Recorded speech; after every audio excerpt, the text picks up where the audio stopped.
PM Narendra Modi अगर SSC की तैयारी कर रहे होते, क्या वो आज देश के पीएम बन पाते? क्या होता अगर गौतम अडानी, मुकेश अंबानी के बच्चे सरकारी स्कूल में पढ़ते? क्या वो आज बिलीनियर बन पाते?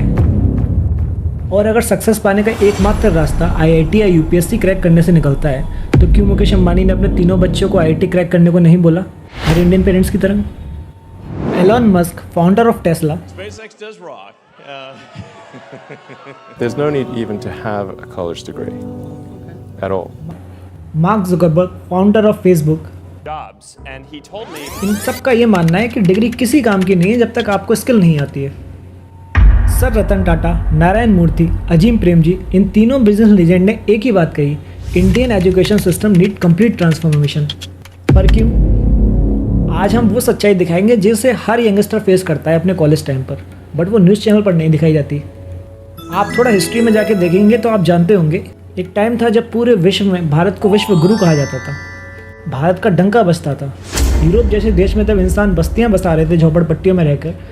भारत में लोग पक्की ईंटों के मकान, सड़क बनाकर नगर बसा रहे थे। तक्षशिला यूनिवर्सिटी दुनिया की पहली यूनिवर्सिटी जो सिर्फ भारत में थी, जहाँ से चाणक्य जैसे स्टूडेंट पढ़ के निकले थे, जिन्होंने आगे चल के पूरी मॉडर्न एम्पायर को शेप किया।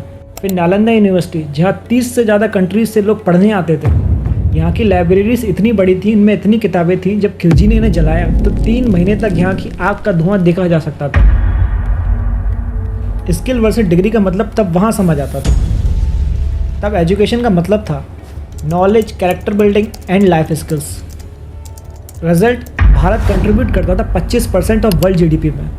भारत को इसलिए विश्व गुरु कहा जाता था। अब आप सोचेंगे फिर ऐसा क्या हुआ कि आज हम यहाँ पहुँच गए हैं? 18वीं सेंचुरी में जब ब्रिटिश भारत आए, उन्होंने देखा अगर इस देश को कंट्रोल करना है तो यहाँ के लोगों की सोच को कंट्रोल करना होगा। 1757 में बैटल ऑफ प्लासी के बाद ईस्ट इंडिया कंपनी ने अपना राज्य पाया। फिर उन्हें जल्दी समझ आ गया था सिर्फ तलवार से राज नहीं चलता, दिमाग पर कब्जा करना होगा। तब वो ऐसा सिस्टम बिल्ड करने में लग जाते हैं जिससे हम इंडियंस उतना ही करें जितना हम इंडियंस को करने को कहा जाए। इससे वो अंग्रेज हमारे दिमाग, हमारी सोच को कंट्रोल कर सकते थे। लेकिन अंग्रेजों के साथ भी ना 2 दिक्कत थी उस टाइम पर। वो अंग्रेज आए तो कुछ गिनती में थे इंडिया में, पर उन्हें कंट्रोल करना था इतने बड़े देश की आबादी को। उनकी पहली प्रॉब्लम थी लेबर की कमी उनकी फैक्ट्रीज़ के लिए, और दूसरी हम इंडियन से कम्युनिकेशन करने की प्रॉब्लम। उन्हें हिंदी नहीं आती थी और हमें इंग्लिश नहीं आती थी। इसके बाद 1835 में आया वो टर्निंग पॉइंट लॉर्ड मकाले नाम का, जिसने हमें एक इंग्लिश एजुकेशन एक्ट इंट्रोड्यूस किया। उसने कहा, Education should create a class of persons, Indian in blood and color, but English in taste, opinions, in morals and in intellect. सरल शब्दों में ऐसे इंडियंस की जनरेशन को तैयार करो जो दिखे तो इंडियन पर करे ब्रिटिश, ताकि ब्रिटिश ऑफिसर हम इंडियन लोगों को बेटर कंट्रोल कर सकें। इस एक्ट से उनके दोनों ही प्रॉब्लम के सॉल्यूशन निकल जाते हैं। फैक्ट्रीज़ के लिए लेबर मिल जाती है हर स्कूल में इंग्लिश को कंपलसरी करके, और हम इंडियंस को कुछ इंग्लिश सिखाकर कम्युनिकेशन का गैप भी ख़त्म करने की कोशिश कर दी जाती है। अब इससे हुआ ये कि जो लोग अभी फार्मिंग करके छोटे मोटे बिजनेस करके मनी अर्न कर रहे थे, उनके बच्चों के ब्रेन को इस तरीके से ब्रेन वॉश किया जाता है कि जब वो इंग्लिश स्कूल से अपनी एजुकेशन कंप्लीट करके निकलते हैं, उनके दिमाग में पैसा अर्न करने का बस एक ही ऑप्शन रह जाता है, और वो होता है कि अंग्रेज़ों की किसी फैक्ट्रीज़ में काम करना। पहले समझिए ब्रिटिश एरा का सिस्टम था क्या।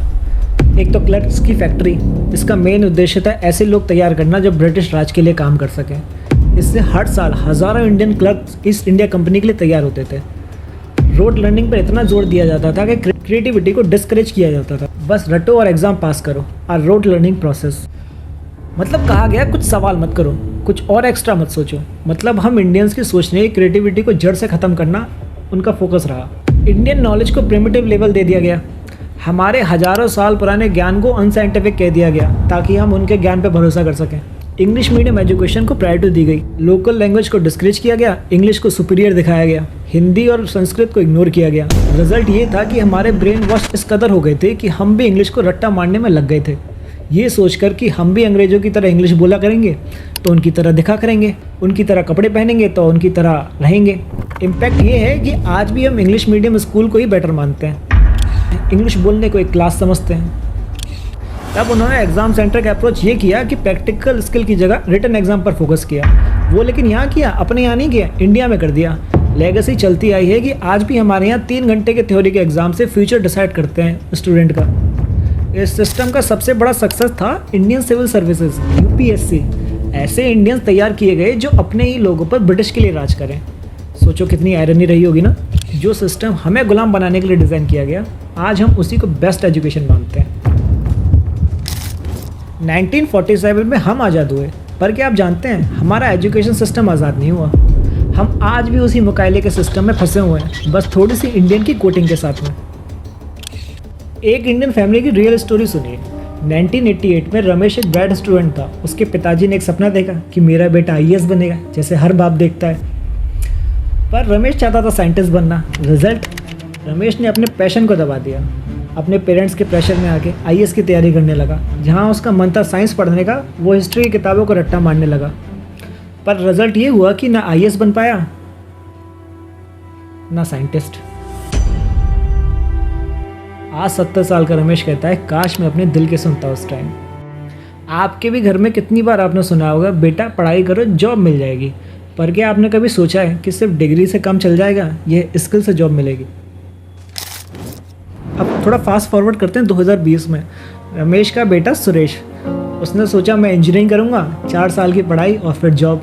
इंजीनियरिंग कंप्लीट करके मार्केट में तब जॉब ढूंढने जाता है तो पता क्या होता है, कंपनीज कहती हैं तुम्हें प्रैक्टिकल स्किल्स ही नहीं आती, तुम्हें कोई एक्सपीरियंस नहीं है, क्योंकि उसने अपनी 4 साल की कॉलेज और करीब 10 लाख खर्च करके जो सीखा था वो सिर्फ थ्योरेटिकल नॉलेज थी, प्रैक्टिकल स्किल नहीं। एंड सुरेश आज भी स्ट्रगल कर रहा है अपनी जॉब के लिए। अब आते हैं आज के साल में 2024। यहाँ पर एक ब्रिलियंट बच्चा है रोहित। मैं आपको रोहित की स्टोरी बताता हूँ।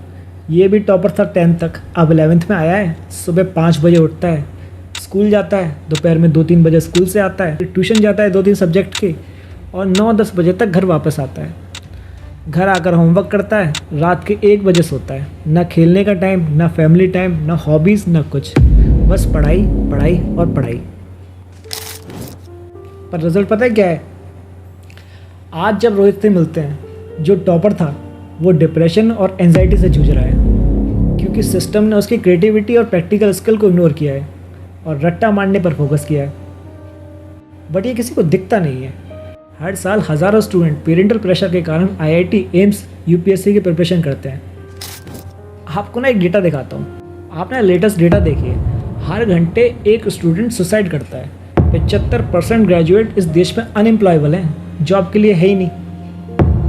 2 लाख स्टूडेंट हर साल फॉरेन यूनिवर्सिटी में जा रहे हैं अपनी इंडिया को छोड़कर। पता है आज का सीन क्या है?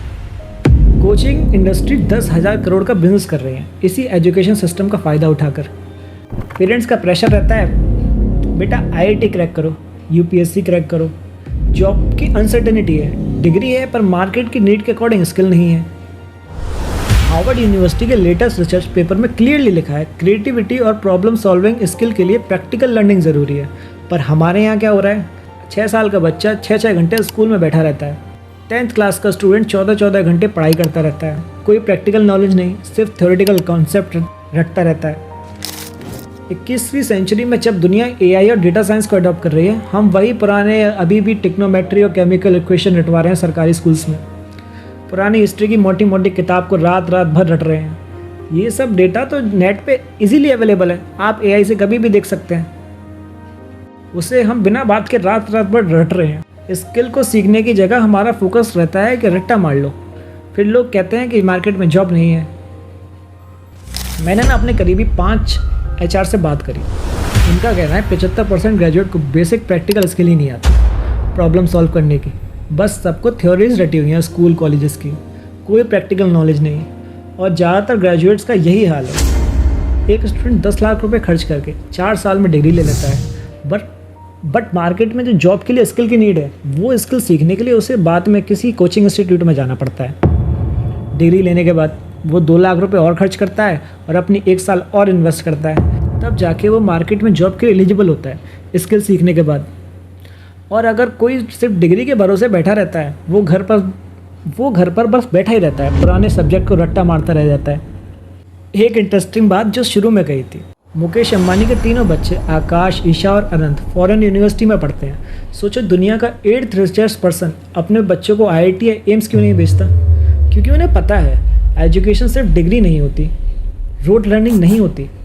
नरेंद्र मोदी जी का एग्जाम्पल लीजिए, अगर वो ट्रेडिशनल एजुकेशन ट्रैप में फंसे होते, सरकारी नौकरी की तैयारी में लगे होते, तो क्या वो आज देश के PM बन पाते हैं? उनके ग्राउंड लेवल पर प्रॉब्लम सॉल्विंग स्किल ने इस एक्सपीरियंस ने उन्हें लीडर बनाया है, ना कि किसी एजुकेशन डिग्री ने। ये एग्जाम्पल प्रूव करते हैं सिस्टम से बाहर सोचने वाले लोग इतिहास बना सकते हैं। दोस्तों, ये बातें सिर्फ रमेश, सुरेश या किसी महेश की नहीं है, या किसी रोहन की नहीं है। ये हर इंडियन फैमिली की कहानी है। हम आज भी उसी सिस्टम में फंसे हुए हैं जो हमें गुलाम बनाने के लिए डिज़ाइन किया गया था। और अगर सिस्टम चेंज करना है तो हम सबको मिलकर ही चेंज करना होगा ना। पेरेंट्स को भी समझना होगा, marks are not everything. Marks ही सब कुछ नहीं होते। आप किसी को मार्क्स से जज करके उसे डिमोटिवेट मत करो। पेरेंट्स को समझना होगा कि आज के ज़माने में क्रिएटिविटी और स्किल से करियर बनता है, ना कि मार्क्स से। और ये पेरेंट्स ही नहीं, बच्चे भी समझें। स्कूल को भी ना अब थोड़े से बदलाव की ज़रूरत है। Practical skills are more important than the रट्टा मार थ्योरेटिकल नॉलेज। सोसाइटी को एक्सेप्ट करना होगा डिफरेंट करियर्स, डिफरेंट पाथ्स हैं सक्सेस के। करोड़पति, अरबपति सरकारी जॉब से नहीं बनते हैं। एक सरकारी जॉब से तो आज के टाइम पे लोगों के खर्च भी नहीं निकल पाते। आप ना फिनलैंड चलो, वहाँ के एजुकेशन सिस्टम देखो। 6th क्लास तक के बच्चे का कोई एग्ज़ाम नहीं होता। बच्चे खेलते हैं, सीखते हैं। रिजल्ट वर्ल्ड की happiest country in the world. आपको तो एग्जांपल और देता हूँ। पुणे का राहुल 12th में 65% मार्क्स आए। पेरेंट्स ने कहा ज़िंदगी बर्बाद। आज डिजिटल मार्केटिंग में 2 लाख रुपए मंथली अर्न करता है। राहुल के पापा अब उससे एडवाइस लेते हैं, बेटा पैसे कहाँ इन्वेस्ट करने। मुंबई की प्रिया तो आपने बहुत सुनी होगी। इंजीनियरिंग 2nd ईयर में छोड़ दी, फूड ब्लॉगिंग शुरू की, आज सक्सेसफुल एंटरप्रेन्योर है। प्रिया कहती है पापा का गुस्सा आज उनके प्राउड होने में बदल गया। तो दोस्तों, अगर मुकेश अंबानी के बच्चे IIT नहीं गए, अगर नरेंद्र मोदी जी वही सरकारी जॉब के ट्रेडिशनल पाथ नहीं चूज़ करते, तो हम क्यों अपने बच्चों को उसी पुराने सिस्टम में ढकेलते रहेंगे। Remember sir Ratan Tata's word, the day India start focusing on skill development over degrees, we will become a super power. याद रखिए दोस्तों, जो सिस्टम मुकेश अंबानी के बच्चों के लिए सूटेबल नहीं है, वो क्या आपके बच्चों के लिए परफेक्ट हो सकता है। बट इस वीडियो का मतलब ये नहीं था कि आप पढ़ाई छोड़ दो। बेसिक एजुकेशन सबके लिए ज़रूरी है, लेकिन मार्क्स के पीछे मत भागो। साथ साथ अपने सपनों पर भी काम करो। जैसे हर रोज़ 1-2 घंटे हर सब्जेक्ट के लिए निकालते हो स्कूल कॉलेज में, वैसे ही बचपन से ही अपने सपने के लिए हर रोज़ 1-2 घंटे निकालो। चाहे स्कूल एजुकेशन में कुछ मार्क्स कम आ जाएं, पर सोचो अगर रोज़ 1-2 घंटे 5-10 साल तक आप अपने सपने को पूरा करने में लगाओगे, तो जब आप एजुकेशन कंप्लीट करके स्कूल कॉलेज से निकलोगे, आप अपनी सक्सेस के इतने करीब होगे कि आपको सक्सेस चक मार के मिल जाएगी। लोग आपसे इंस्पिरेशन लेंगे, वो आपको पढ़कर आपको कंपटीशन देने आएंगे, लेकिन तुम्हें इतनी नॉलेज और एक्सपीरियंस इतने सालों में मिल चुकी होगी कि तुम्हारा कोई कॉम्पिटिटर असल में होगा ही नहीं।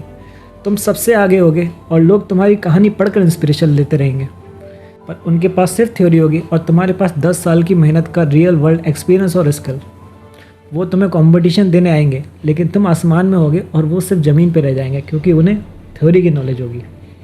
आप भी सोचते हो कि एजुकेशन को स्किल के साथ अलाइन करना ज़रूरी है, तो अपने एक्सपीरियंस कमेंट सेक्शन में ज़रूर बताना। और सब्सक्राइब और लाइक तो आप पसंद आई हो तो लाइक कर देना। और याद रखना, एजुकेशन सिर्फ डिग्री के लिए नहीं होनी चाहिए, लाइफ के लिए होनी चाहिए।